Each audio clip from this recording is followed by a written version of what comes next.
Hi friends, welcome to me vlogs for life. అందరూ ఎలా ఉన్నారు? నేనైతే చాలా బాగున్నాను. సో ఈరోజు కాజు మష్రూమ్ చేస్తున్నాము. సో దానికి కావాల్సిన పదార్థాలు ఏంటో చూద్దాము. చూసే ముందు ఈ ఛానల్ని కనుక ఫస్ట్ టైం చూస్తుంటే కనుక ప్లీజ్ సబ్స్క్రైబ్ చేసుకోండి అండ్ మీ ఫ్రెండ్స్ అండ్ ఫ్యామిలీకి షేర్ చేయండి. నేను చూపించే రెసిపీస్ని మీరు ట్రై చేసి కామెంట్ బాక్స్లో ఎలా వచ్చినాయో కామెంట్ చేయండి, ఓకేనా? సో ఇంగ్రీడియంట్స్కి వస్తే మష్రూమ్స్ ఒక 400 గ్రామ్స్, కొన్ని మిరియాలు, లవంగం, ఇలాచి, ఒక 5-6 టమాటాలు, 15 నిమిషాల ముందు నానబెట్టుకున్న జీడిపప్పు పేస్ట్ కోసం అండి ఇది, అండ్ ఒక 4 ఉల్లిపాయలు సన్నగా తరిగినవి, పచ్చిమిర్చి, అల్లం, వెల్లుల్లి, ఎండుమిరపకాయలు, అండ్ ఇవి విడిగా జీడిపప్పు. మనం జీడిపప్పు వేపి కూడా వేస్తామన్నమాట. సో ఇప్పుడు ప్రాసెస్లోకి వెళ్ళిపోదాం. సో ముందుగా కాజు మష్రూమ్ కోసం మసాలా రెడీ చేసుకోవాలి. మసాలా కోసం పేస్ట్ చేయాలి. సో ముందుగా టమాటా ముక్కలు,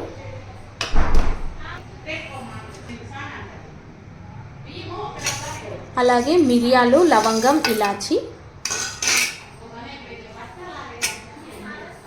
ముందుగా నానబెట్టిన జీడిపప్పు, ఒక 15 నిమిషాల ముందు నానబెట్టుకున్న జీడిపప్పు,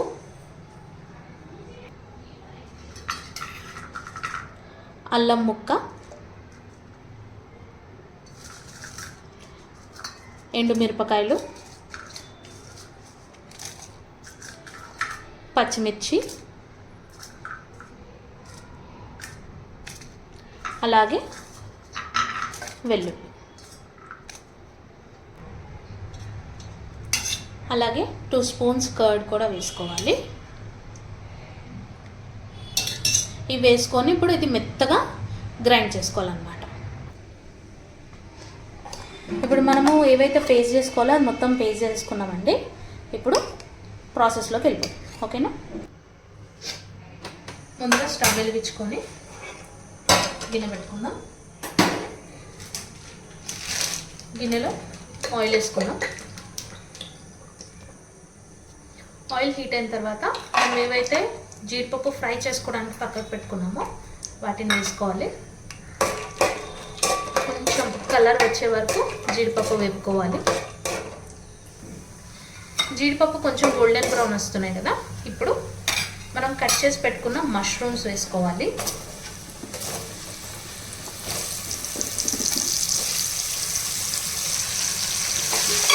ఇప్పుడు ఇవి ఫ్రై అయ్యే వరకు, కొంచెం మెత్తబడే వరకు ఫ్రై చేసుకోవాలి. ఎక్కువ ఫ్రై అవ్వకూడదండి. ఎక్కువ ఫ్రై అవుతే ఏమవుతుందంటే ముక్క చాలా గట్టిగా అయిపోద్ది అండ్ కర్రీలో కూడా బాగోదు అది.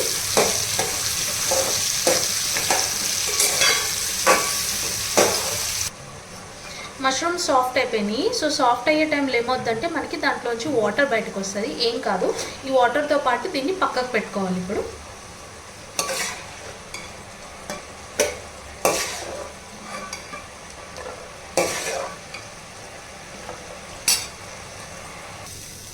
ఇప్పుడు ఇదే గిన్నెలో మళ్ళీ ఆయిల్ పోసుకొని, కొంచెమే పోసుకోవాలి ఎందుకంటే మష్రూమ్స్ ఆల్రెడీ వేపిన దాంట్లో ఆయిల్ ఉంది కదా. సో కొంచెం పోసుకొని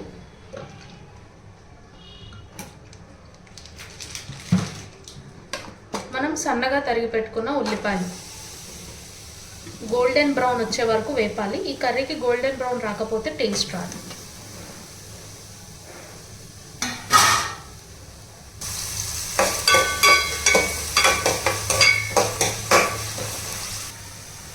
ఆనియన్స్ ఇప్పుడు లైట్ బ్రౌన్ అయినాయి కదా. సో ఇందులో తగినంత పసుపు,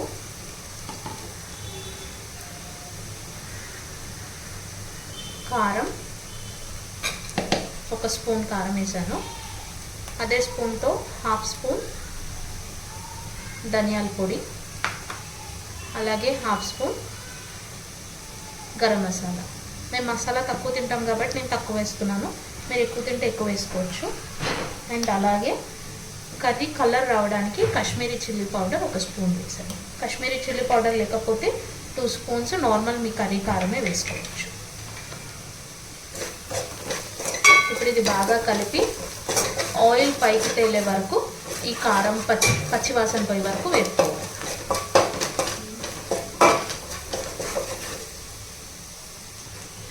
కారం కూడా వేగిపోయింది. కారం వేగే టైంలో ఆనియన్స్ కూడా కొంచెం బ్రౌన్ కలర్ అయిపోతాయి అండ్ ఆయిల్ కూడా తేలుతుంది. కాబట్టి ఇప్పుడు మనం పేస్ట్ చేసుకున్న ఇంగ్రీడియంట్ మనం పేస్ట్ మొత్తం ఇందులో వేసేయాలి. టమాటా జీడిపప్పు అన్నీ వేసి పేస్ట్ చేసుకున్నాం కదా, దాన్ని ఇందులో వేసి అలాగే ఇందులో ఒక 350 ml వరకు వాటర్. ఇప్పుడు ఇది పచ్చివాసన పోయే వరకు వేగాలి.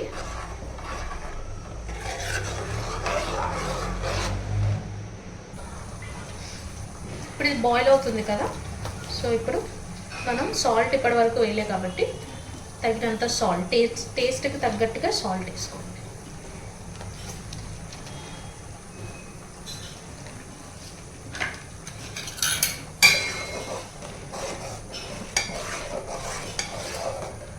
కొంచెం థిక్ అయ్యే వరకు ఇంకా ఉడికించుకోండి.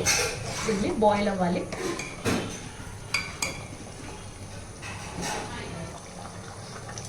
ఇప్పుడు ఇందులో మనం ఆల్రెడీ వేపి పెట్టుకున్న కాజు అండ్ మష్రూమ్ వేసుకుందామండి ఇందులో.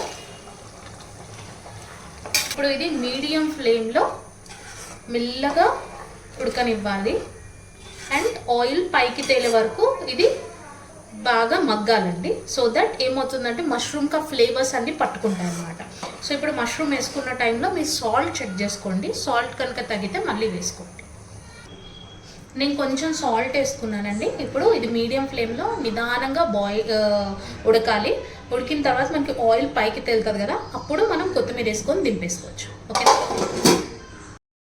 స్మెల్ అయితే సూపర్ వస్తుంది. ఒకసారి మూత తీసి చూద్దాము. నూనె పైకి తేలుతుంది, చిక్కబడింది కదా. నాకు తెలిసి మష్రూమ్స్ కూడా అన్నీ ఉడికిపోయినాయి. కొత్తిమీర వేసి దింపేసుకుందాం. ఓకే, కొత్తిమీర వేసుకుందాము.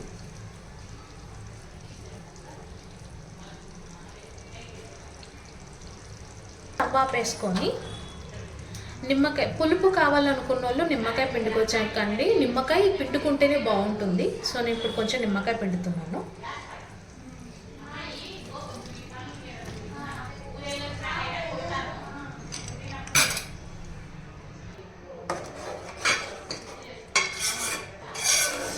ఇప్పుడు దింపే ముందు కొంచెం పైన నెయ్యి వేసుకొని దింపుకుంటే టేస్ట్ బాగుంటుంది. ఇప్పుడు ఒక స్పూన్ నెయ్యి వేసుకుంటున్నాను నేను.